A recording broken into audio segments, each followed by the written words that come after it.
once again I am with you. I was teaching you tenses. In my first video of tenses, I told you the identification of tenses with the help of different verbs. I told you where can we use the first form of the verb or second form of the verb or third form of the verb, right? In my second video, I took the help of some Hindi words, right? I told you that in the end of sentences we can use tatiti or raha hai, rahi hai or gagegi. Uh, Thereafter, I told you present indefinite tenses in my last video. Today, I am going to teach you present continuous tenses. First of all, I would like to tell you the syntax of present continuous tenses.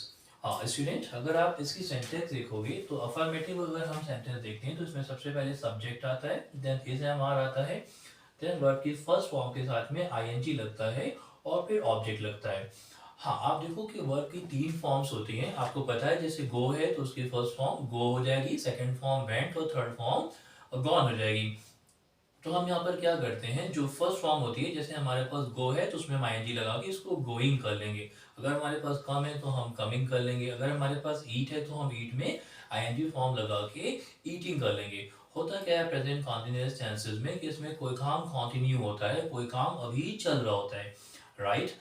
तो हम इसे देख सकते हैं। सबसे पहले हमारा है subject is am are, first form of the word, first form of the word में आईएनजी एंड देन ऑब्जेक्ट। इसी तरह से अगर हम इसके नेगेटिव देखते हैं तो सब्जेक्ट इज एम आर के बाद में हमारा नॉट आ जाता है, फिर वर्ब की first form, then ING and then object. Interrogative लेते हैं तो सबसे पहले हमारी ऑक्सिलरी यानी कि हमारे इज एम आर आ जाता है, फिर हम सब्जेक्ट को यूज करते हैं, फिर वर्ब की first form, then ING, then object. Interrogative negative लेते हैं तो is am are, subject, not, then first form of the verb, then ING, then object. अब मैं जब इसका सेंटेंस बनाता हूँ तो देखो आप क्या होता है। जैसे मैंने कहा राम, सब्जेक्ट यहाँ पे हो गया राम, राम के साथ में हम इज लगा देंगे। फिर हमारा वॉच है तो वॉच में आईएनजी लगाएंगे तो वॉचिंग हो जाएगा, then TV, Ram is watching TV, Ram is not watching TV, is Ram watching TV, is Ram not watching TV, right. इस तरह से हम चालू बना सकते हैं। राम टीवी देख रहा है, राम टीवी नहीं देख रहा है, क्या राम टीवी देख रहा है, क्या राम टीवी नहीं देख रहा है। हाँ, एक चीज का हमें इसमें ध्यान रखना होता है, जैसा कि मैंने आपको प्रेजेंट इंडेफिनिट में बताया था कि कहाँ पर हम डू यूज करते हैं और कहाँ पर डज यूज करते हैं। तो प्रेजेंट कॉन्टिन्यूअस में हम डू और डज को यूज नहीं करते हैं, बल्कि हम इसमें वर्ब की फर्स्ट फॉर्म के साथ आईएनजी यूज कर रहे होते हैं।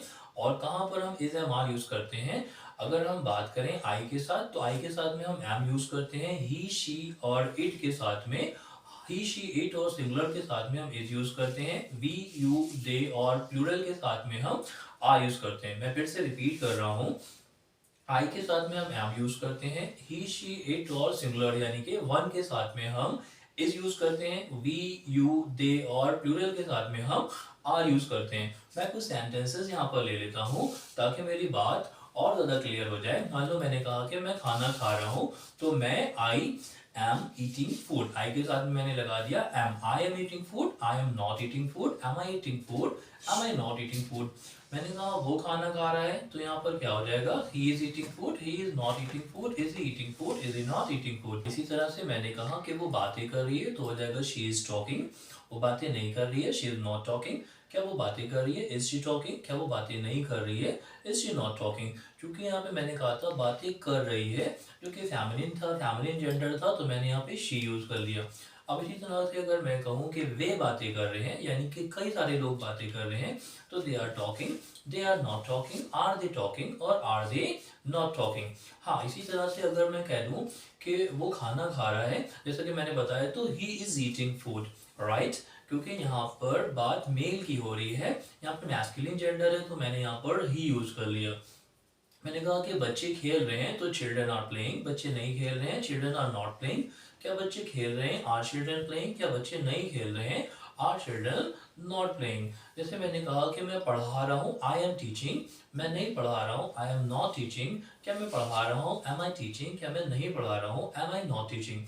स्टूडेंट, अभी तक आपकी समझ में आ गया होगा कि किस तरह से हम अफर्मेटिव, नेगेटिव, इंट्रोगेटिव और इंट्रोगेटिव नेगेटिव को यूज करते हैं, राइट। हाँ स्टूडेंट, एक चीज आपको और याद रखनी है कि हमारे कुछ सेंटेंसेस ऐसे होते हैं कि जिनमें क्या बीच में आता है या कोई क्वेश्चन वर्ड आ जाता है। तो जो सेंटेंसेस हमारे WH फैमिली के होते हैं, यानी कि जहाँ पर हमारे क्वेश्चन वर्ड्स होते हैं, वहां पर हम क्या करते हैं, सबसे पहले हम WH फैमिली का जो भी क्वेश्चन वर्ड हमारे पास होगा, मान लो यहाँ पर वॉट है, वेयर है, या मान लो कि यहाँ पे हुज है, होम है, विच है, या एट वॉट टाइम है। सबसे पहले हम उसको यूज कर लेते हैं, फिर हम एज एम आर को यूज कर लेते हैं, फिर हम सब्जेक्ट यूज कर लेते हैं, फिर हम वर्ब की आईएनजी फॉर्म। मैं आपको एक एग्जांपल लेता हूँ। मान लो मैंने कहा कि मैं खाना खा रहा हूँ, तो आई एम ईटिंग फूड। मैं खाना नहीं खा रहा हूँ, आई एम नॉट ईटिंग फूड। मैंने कहा क्या मैं खाना खा रहा हूँ, देखो क्या यहाँ पर पहले आ रहा है, तो क्या हो जाएगा, M I eating food, right, M I eating food. अगर इसी को मैं कहूँ कि मैं क्या खा रहा हूँ, तो मैं कहूँगा व्हाट एम आई टीचिंग। देखो सबसे पहले मैं व्हाट ले आया, अब क्योंकि आई था तो आई के साथ लगाते हैं एम, तो मैंने यहाँ पे एम लगा दिया, सब्जेक्ट की जगह पे मैंने आई लगा दिया, ईट में मैंने आईएनजी फॉर्म जोड़ दी, what am I eating, right. मैंने कहा क्या मैं पढ़ा रहा हूँ, तो इसका क्या हो जाएगा, एम आई टीचिंग। मैंने कहा मैं क्या पढ़ा रहा हूँ, व्हाट एम आई टीचिंग। मैंने कहा तुम लिख रहे हो, तो हो जाएगा यू आर राइटिंग। मैंने कहा तुम क्या लिख रहे हो, तो क्या हो जाएगा व्हाट आर यू राइटिंग। मान लो मैंने कहा क्या तुम लिख रहे हो, तो हो जाएगा आर यू राइटिंग, या मैंने कहा कि तुम क्या लिख रहे हो, तो यहाँ पे हो जाएगा व्हाट आर यू राइटिंग। यानी कि जब क्या पहले आएगा, तो इसकी जो इंग्लिश होगी वो बनेगी उस ऑक्सिलरी से, यानी कि इज एम आर से। लेकिन अगर यही क्या हमारा बीच में आ जाता है, तो उसकी इंग्लिश जो बनेगी वो हमारी क्वेश्चन वर्ड से बनेगी, यानी कि व्हाट से बनेगी, right. So we have to keep this point in mind, right student? So now I am going to give you some sentences for the exercise, and these sentences you are supposed to make. आपके sentences हैं, बच्चे पैदल चल रहे हैं, right. आपके इसको चारों बनाने हैं, बल्कि इसके क्वेश्चन वर्ड से बनाने हैं। बच्चे पैदल चल रहे हैं, बच्चे पैदल नहीं चल रहे हैं, क्या बच्चे पैदल चल रहे हैं, क्या बच्चे पैदल नहीं चल रहे हैं। इसके अलावा बनाओगे बच्चे कैसे चल रहे हैं, बच्चे कहाँ चल रहे हैं, बच्चे कब चल रहे हैं, बच्चे कितने बजे चल रहे हैं। कितने बजे के लिए हम यूज कर लेते हैं एट वॉट टाइम, ठीक है। इसी तरह से मैं आपको दूसरा सेंटेंस देता हूँ। मेरे पापा मुझे डांट रहे हैं, डांटने को हम कहते हैं स्कोल्ड। मेरे पापा मुझे डांट रहे हैं, मेरे पापा मुझे नहीं डांट रहे हैं, क्या मेरे पापा मुझे डांट रहे हैं, क्या मेरे पापा मुझे नहीं डांट रहे हैं। इसके अलावा आप क्वेश्चन वर्ड में से लोगे, मेरे पापा मुझे क्यों डांट रहे हैं, मेरे पापा मुझे कब डांट रहे हैं, मेरे पापा मुझे कितने बजे डांट रहे हैं, मेरा भाई दिल्ली जा रहा है। थर्ड सेंटेंस आप इसका बनाओगे, मेरा भाई दिल्ली जा रहा है, मेरा भाई दिल्ली नहीं जा रहा है, क्या मेरा भाई दिल्ली जा रहा है, क्या मेरा भाई दिल्ली नहीं जा रहा है।